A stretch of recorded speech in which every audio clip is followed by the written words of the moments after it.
आज चाहिँ हामी वेदान्त एक्सेल म्याथमेटिक्स कक्षा 8 को अल्जेब्रिक एक्सप्रेसनको फर्स्ट एक्सर्साइज 10.1 सल्भ गर्दैछौँ। आज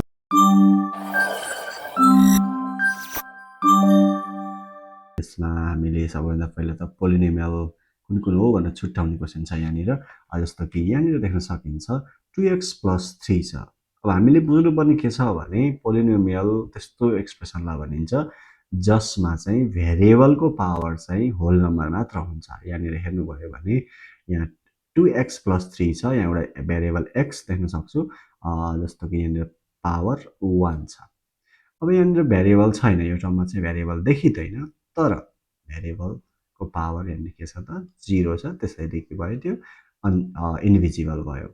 यस्तै यहाँनिर हेर्नुभयो भने 3y² छ अनि 2y छ अनि 4 छ। यो y² भन्ने बित्तिकै यहाँ भेरिएबलको पावर 2 भयो, भेरिएबलको पावर यहाँनिर 1 भयो, यसमा छैन भन्ने बित्तिकै पावर 0 भयो। यस्तै भेरिएबलको पावर यहाँनिर 1 छ, यहाँनिर के छ त यसको पावर -1 छ, a को पावर -1 छ है। त्यस्तै यहाँनिर हेर्यो भने √5x छ। यसमा ध्यान दिनुपर्ने कुरा के छ भने रुट चाहिँ सिर्फ 5 को हो, x को चाहिँ होइन। यतिखेर x फ्री छ √2 देखि, त्यसैले यसमा चाहिँ पावर मैले के लेखेँ त 1 लेखेँ। यस्तै यहाँनिर पावर कति छ त 0 छ।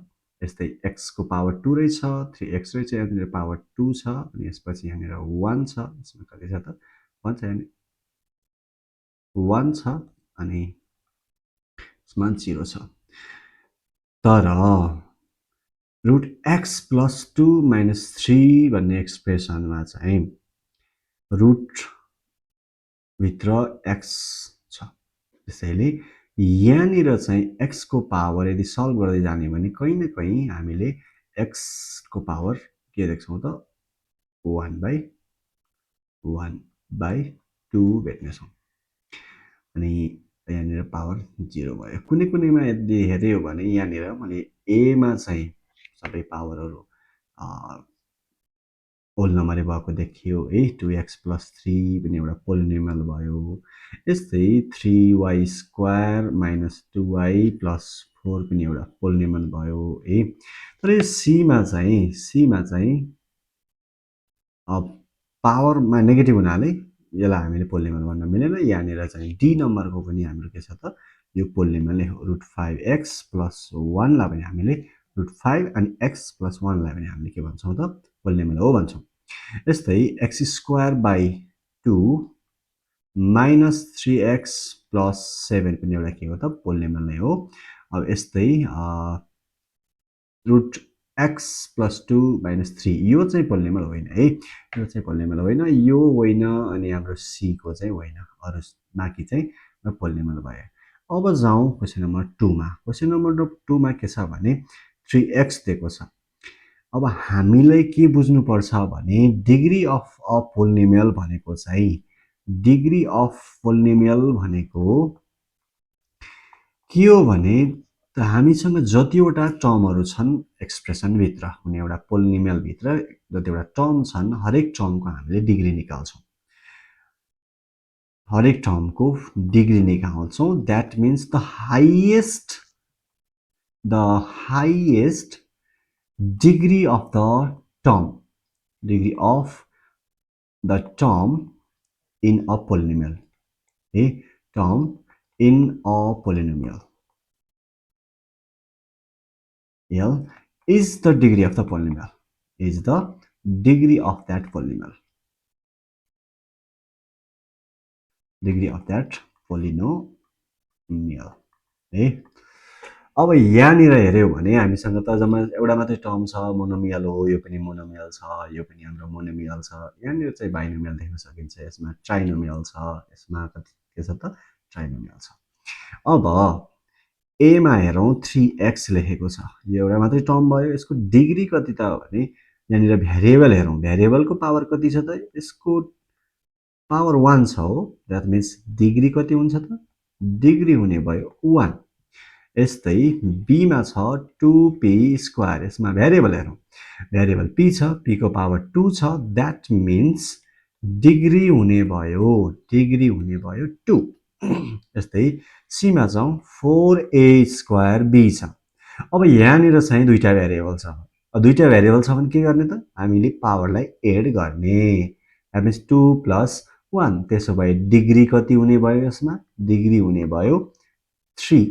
अब ध्यान दिनुपर्ने कुरा के छ भने यदि भेरिएबल दुईटा वा तीनवटा छन् भने हामीले के गर्नु पर्यो डिग्री निकाल्नको लागि ती भेरिएबलहरूको पावरलाई चाहिँ जोड्नु पर्यो। यस्तै डीमा जाउँ 7y - 1 छ। यसमा चाहिँ हामीले दुईवटा टर्म छ है।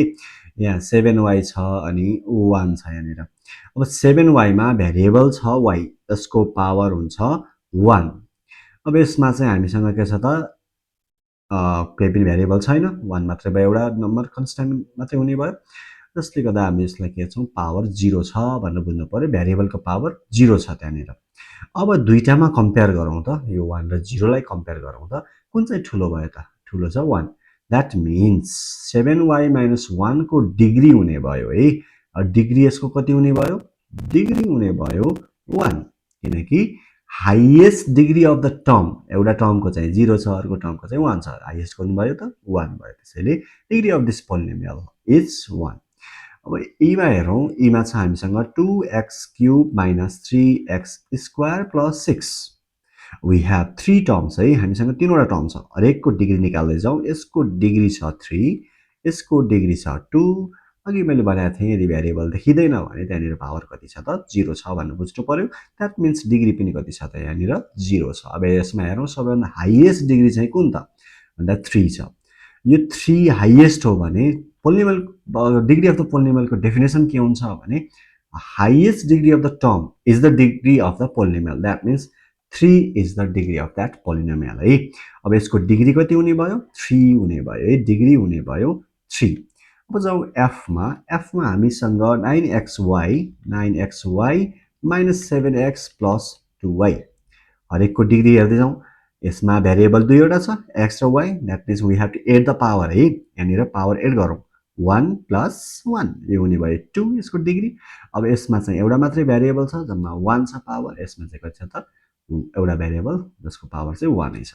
अब यसमा हेर्यौ भने सबैभन्दा ठुलो डिग्री कुन चाहिँ त 2। That means degree of this polynomial degree is the 2। जस्तै हामी क्वेसन नम्बर 3 मा जान्छौँ। 3 मा हामीले गर्नुपर्ने के छ भने रिप्लेस गर्नुपर्ने छ l र b को भ्यालु जुन according to the question we have some values given in the questions will just replace that with the exact values on I and L. अब यसमा सबैभन्दा पहिला त a मा हेरौँ। a मा दिएको छ गिभन है given we have is l = 4 and b = 3। अब हामीले I मा भेटाउनु पर्ने छ l into b। अब l भने कति छ यहाँनिर 4 छ b कति छ त 3 छ त्यसैले के हुने भयो 12 हुने भयो। यस्तै सेकेन्डमा जाउँ। सेकेन्डमा छ 2 bracket l + b that means 2 bracket l भनेको 4 अनि b भनेको 3। अब 2 ब्राकेट 7 पहिला ब्राकेट सल्भ गर्ने है किनकि बढमास रुलले नै हामीलाई के भन्छ त पहिला ब्राकेट सल्भ गर अनि बल्ल मात्र त्यहाँभन्दा अर्को अपरेसनमा जाऊ भन्छ है। अब 2 7 जा छ 14। अब यस्तै हामीलाई बी नम्बरमा जाउँ है त बी नम्बरमा जाउँ। बी मा चाहिँ के छ भने बी मा चाहिँ वी हेभ l = 5 गिभन। अब I मा चाहिँ हामीसँग हुने भयो l²। l² भनेको l into l पनि हो है। or you may like replace this l with the exact value 5 that means 5 को स्क्वायर। अब थाहा छ होला 5² भनेको चाहिँ 5 into 5 हो है यो भनेको कति हुने भयो 25। यस्तै हामीले सेकेन्ड क्वेसनमा हेरौँ। सेकेन्डमा छ l³ भनेको के त 5 को क्युब द्याट मिन्स 5 कतिपल्ट मल्टिप्लाई गर्नु पर्यो त 3 पटक द्याट मिन्स 5 into 5 into 5। अब चाहिँ 5 into 5 into 5 कति हुन्छ त 125। अब हामीसँग छ थर्ड नम्बरमा के भनेको छ भने 6l² निकाल्नु पर्ने छ 6l² निकाल्नु पर्ने छ। 6 इन्टु है यहाँनिर 6l स्क्वायर यो भनेको के हो त 6 इन्टु l स्क्वायर हो है 6 इन्टु l भनेको हामीसँग 5 छ 5 को स्क्वायर पहिला मल्टिप्लाई नगर्ने है यहाँनिर के गर्ने त यसको भ्यालु निकाल्ने फर्स्टमा अनि बल्ल मल्टिप्लाई गर्ने पहिला चाहिँ के गर्नु पर्यो त पावर जुन छ है यसलाई हामीले अर्डर पनि भन्छौँ है बर्नमास रुलमा पनि हामीले ओ जुन छ नि धेरै जसो हामीले ओ अफ भन्ने बुझ्छौँ तर त्यो चाहिँ के पनि हो त अर्डर पनि हो ब्र्याकेट छ भने ब्र्याकेट सल्भ गर अनि त्यसको नेक्स्टमा केमा जाऊ त अर्डरमा जाऊ अथवा पावरलाई पनि सल्भ गर फर्स्टमा भन्छ है 6 इन्टु 25 अब 25 6 चा कति 150 हुने भयो है अब हामी यसरी नै क्वेसन नम्बर 4 मा जान्छौँ let me clear this first है यसलाई म अलिकति क्लियर गरिदिन्छु अनि बल्ल हामीले क्वेसन नम्बर 4 यहाँनिर सल्भ गर्छौँ क्वेसन नम्बर 4 मा चाहिँ हामीसँग छ यहाँनिर मैले यसलाई क्लियर गरेँ क्वेसन नम्बर 4 मा के भनेको छ भने x स्क्वायर बाई 2 चाहिँ पोलिनोमियल हो रे है x स्क्वायर बाई 2 चाहिँ पोलिनोमियल हो रे तर 2 बाई x स्क्वायर पोलिनोमियल होइन भनेको छ है यसमा चाहिँ हामीलाई x स्क्वायर बाई 2 चाहिँ पोलिनोमियल हो रे इज अ पोलिनोमियल है is a polynomial but 2 by x square is not a polynomial.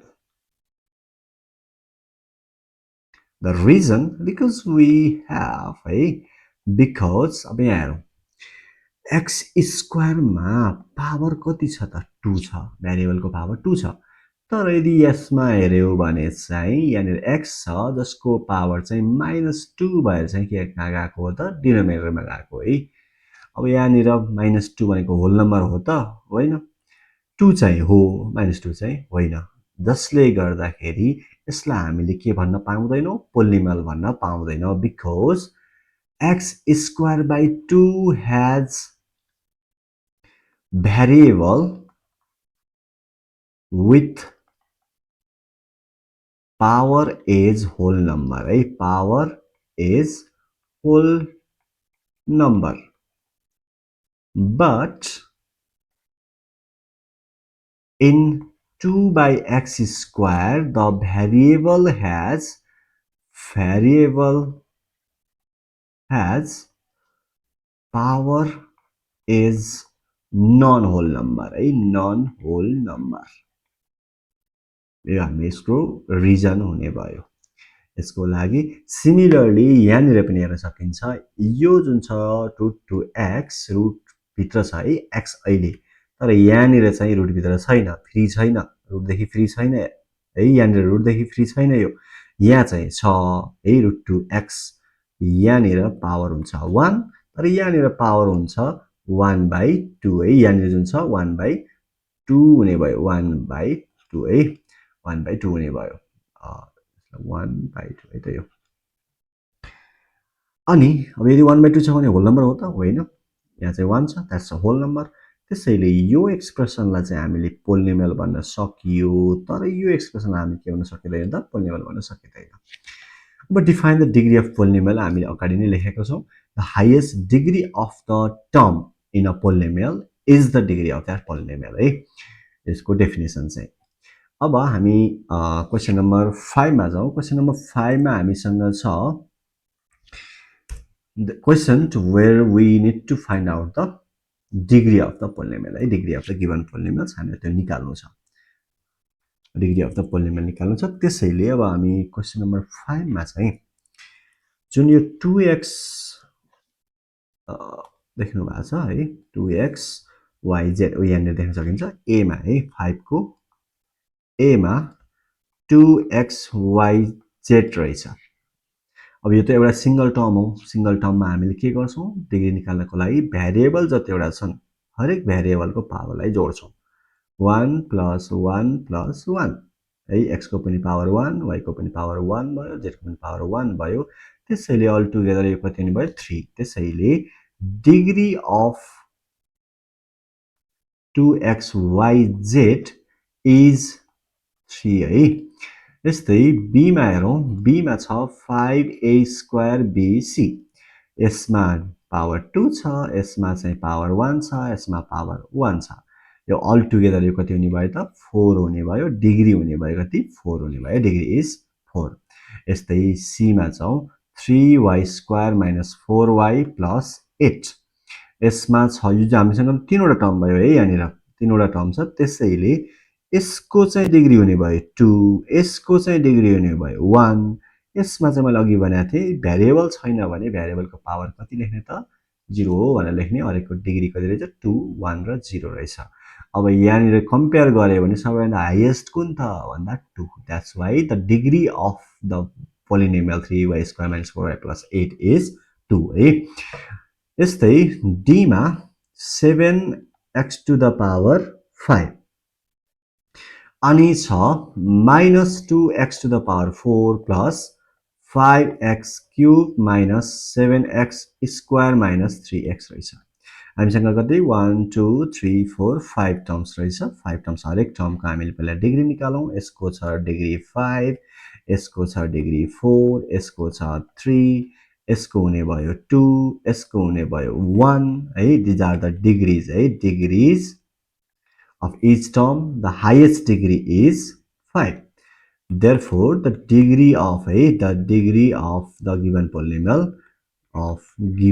polynomial is 5 given polynomial is 5 है यस्तै e मा हेरौं त e मा छ x² plus y² plus z² minus 3xyz अब यहाँनिर चाहिँ यसको डिग्री छ 2 यसको डिग्री छ 2 यसको पनि डिग्री छ 2 तर यहाँनिर हामीसँग तीनवटा भ्यारिएबल हुनाले हरेकको पावरलाई जोड्छौं 1 + 1 + 1 गर्छौं जुन चाहिँ हाम्रो हुन्छ 3 है अब यस्तै यहाँनिर कम्पेयर गर्यौं भने सबैभन्दा डिग्री हाईएस्ट डिग्री कति त है हाईएस्ट डिग्री कति त भन्दा 3 है त that's 3 therefore the degree of the given polynomial is 3 है यस्तै f मा हेरौं x³ y³ - 2x² y² plus 7xy minus 5 छ है अब यहाँनिर चाहिँ हामीले ध्यान दिनुपर्ने कुरा के छ भने चारवटा टर्म छ है यहाँ चारवटा टर्म छ चारवटा टर्ममा यसको पनि हामीसँग दुईटा भ्यारिएबल छ यहाँनिर पनि हाम्रो दुईटा भ्यारिएबल छ यहाँ पनि दुईटा भ्यारिएबल छ यहाँ चाहिँ भ्यारिएबल छैन यसलाई हामीले कति लेख्नु पर्यो त भ्यारिएबल छैन भने 0 भयो यसमा चाहिँ 1 + 1 भयो 2 हुने भयो यसमा हाम्रो 2 + 2 हुने भयो 4 हुने भयो यसमा 3 + 3 हुने भयो यो चाहिँ 6 हुने भयो यहाँनिर मैले डिग्री भनेर लेखेँ the highest degree kun bhayo ta 6 bhayo therefore the degree of the given polynomial this x³ y³ and all into x² y² plus 7xy minus 5 has the degree 6 यसमा कति छ त डिग्री यसको 6 छ